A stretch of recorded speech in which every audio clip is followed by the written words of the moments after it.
सुना विधवा समस्या को सुलझाने का एगो आरो कॉलर में लाइन इसी ना की बात है। सुशीला जी आपके बीच आई है तो अपना विचार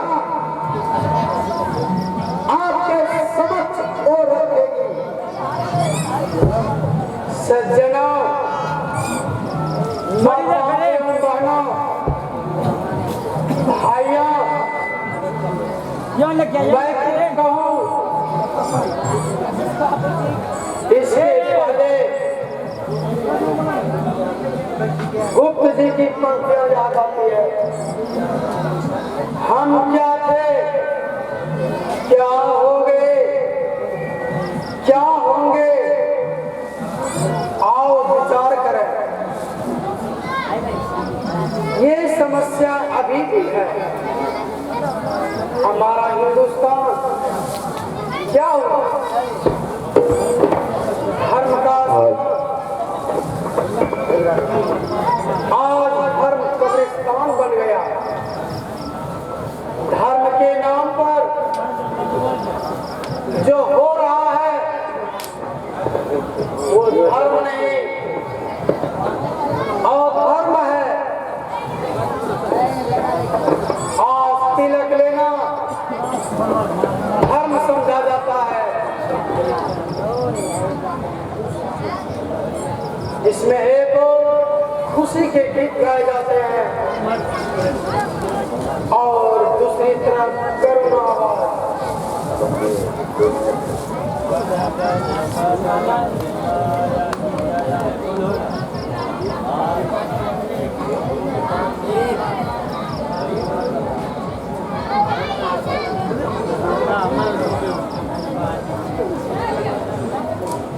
बेचारी जी बोल रही है।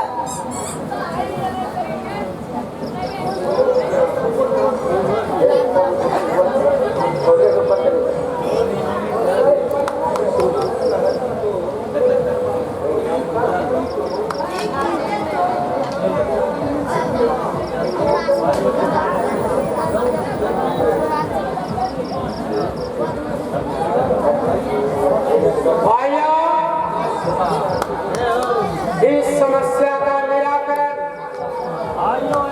सरकार द्वारा कानून बनने से नहीं, लेकिन बड़े बूढ़ों को समझाने से ही होगा। परिवर्तन क्रांति चाहती है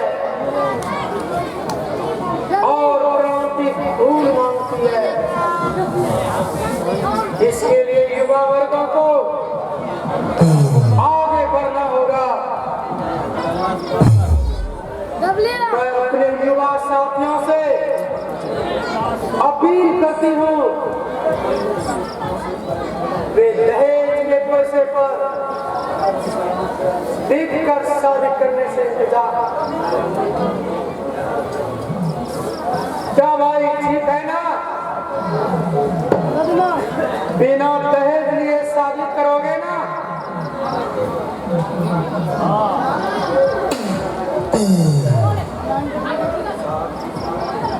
साथ ही साथ मैं अपने बहनों से अपील करती हूँ, यह उनकी समस्या है, इसका समाधान स्वयं उन्हें करना है। मैं पूछती हूँ अपनी बहनों से, कब तक गाय और बकरियों की तरह दिखती रहेगी, जुल्म सहती रहेगी? दूसरी समस्या है विधवा समस्या, जो समाज का एक कोर है।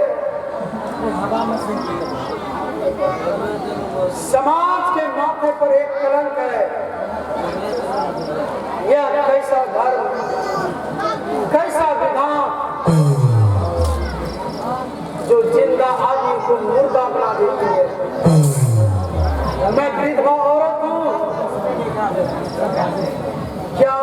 अपने समक्ष जिंदा लाश लगती हूँ। क्या मेरी इच्छा नहीं है मैं खुशी से रहूं? क्या मेरी इच्छा अब तक नारी अब तक इस भार को सहती रहेगी?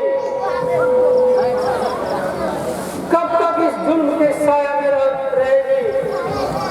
मैं जवाब चाहती हूँ, मैं जानना चाहती हूँ। क्या यह विधान सिर्फ लड़कियों के लिए होता है?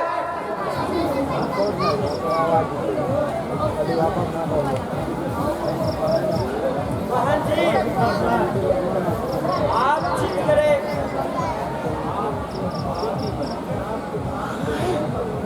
मैं आपकी बात से सहमत हूँ। आप जो भी रास्ता दिखाई है मैं उस पर चलने के लिए तैयार हूँ। मुझे खुशी है कम से कम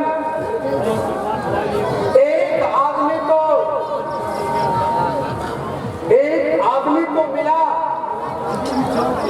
जो हमारे विचार से सहमत है। अरे अरे सर्वनाश हो गया। दुनिया की अब खैर नहीं। देखो ये औरत धर्म के नाम पर धर्म को गलत साबित कर रही है।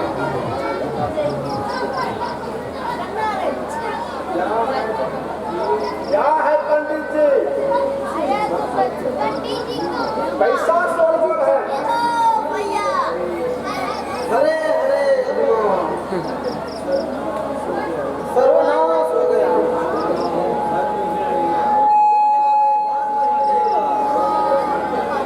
हमारा साधन में चली गई। देखिए ये सरदारी।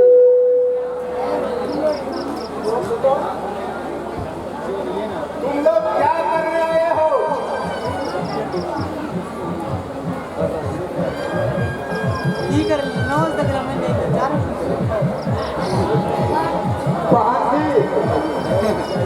बैठ जाइए। इन लोगों को मैं उत्तर देता हूँ। और तो भाइयों, तो शिला जी ने आपके समक्ष कोई बड़ी बातें नहीं रखी। वही बात जो सब समझते हैं और महसूस भी करते हैं, लेकिन धर्म के ठेकेदारों ने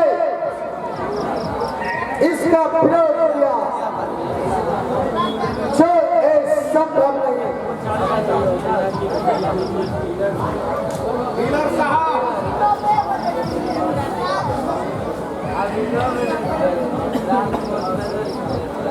शायद आप लोग विधवा समस्या पर बात कर रहे हैं।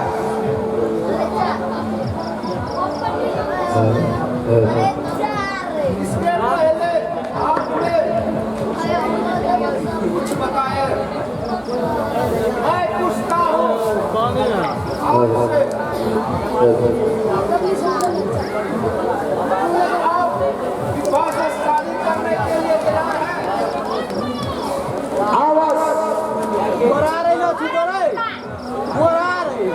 बहुत अच्छा। आपके घर में विधवाएं होती, आप पहले शादी करें, उसके बाद भाषण दें।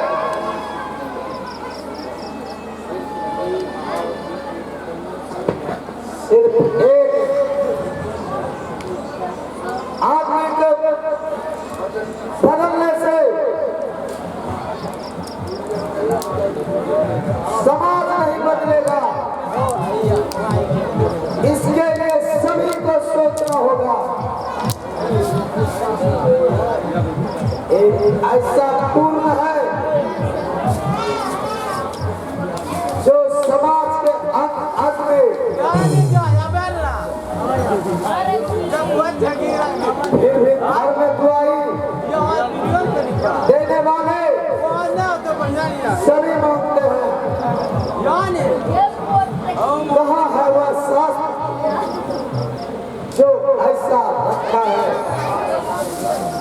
किस शास्त्र में ऐसा लिखा है,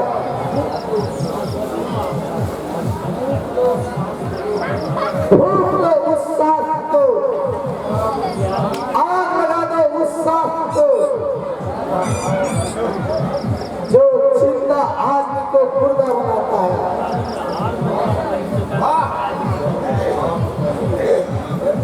क्योंकि आप कलयुगी लीडर है ना। मैं कलयुगी ही सही,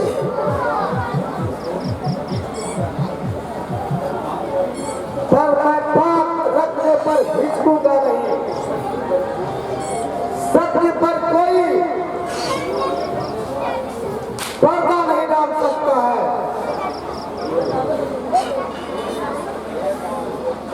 सुनवे यजमान,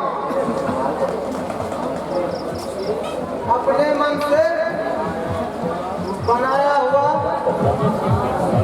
गरबल रवायन सुनिए। बाबा आप कैसे कहते हैं? लोग आपको पंडित कहता है, आप तो पाखंडी हैं। शेखर बाबू ज्यादा बोल रहे हैं।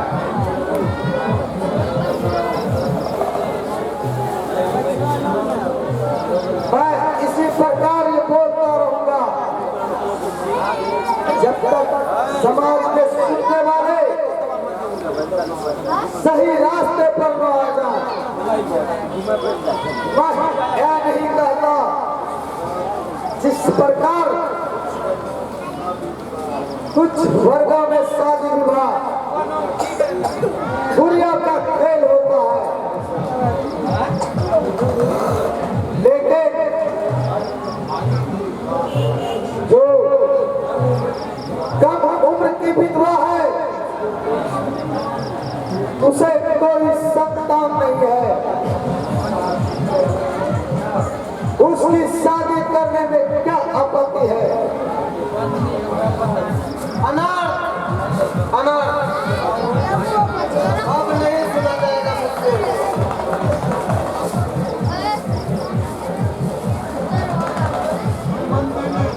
लीडर साहब, आप अपना व्याख्यान बंद कीजिए और जितना हो सके गांव से बाहर चले जाए। इस तरह के बातें सुनने के आदि नहीं है, वरना क्या होगा? आप दिखाकर मेरी आवाज बंद नहीं कर सकते। मारिए है लगा चोरी और सिना चोरी मैं अभी बता देता हूँ।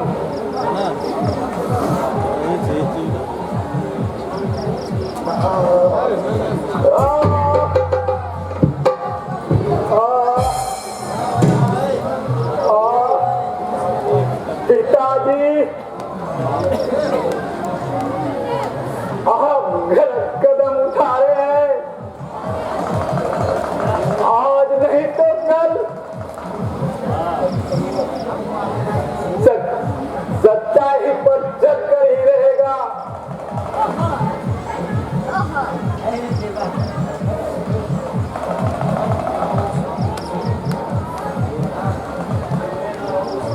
हट जाओ सामने से।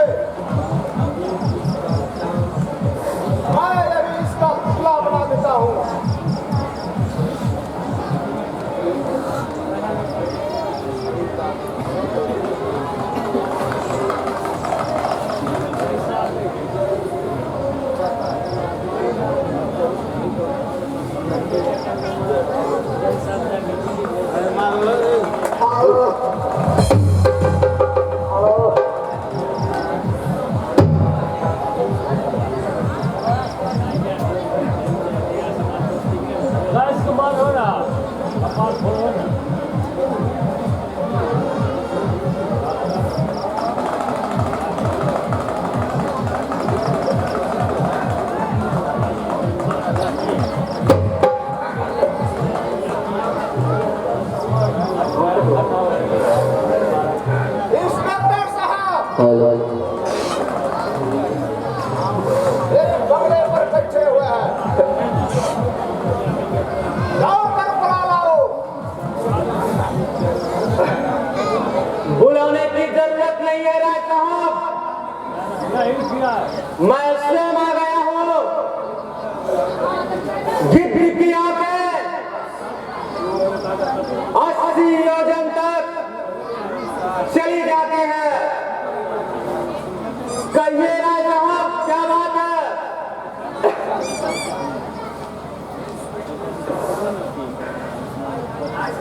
इंस्पेक्टर साहब, देखिए इन कलयुगी लीडर को जो गरीबों को भगा रहा है, वेद शास्त्र को गलत बता रहा है। मेरे और मेरे बेटे के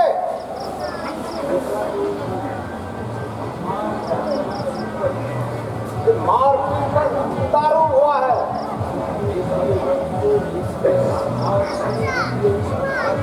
देखिए इस आघात से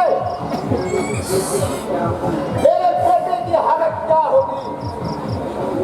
ओ, अब समझ में आया। नहीं इंस्पेक्टर साहब, वह सब गलत है।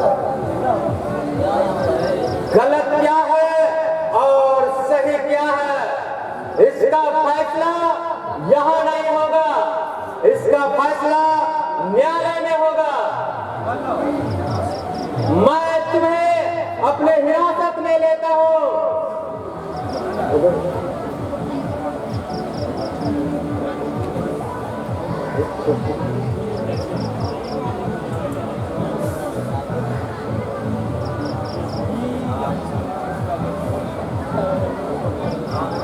राय साहब, अपने कब तक अपने बेटे को इलाज देखिए, मैं एम्बुलेंस भेज देता हूँ। सर ये आपने क्या किया?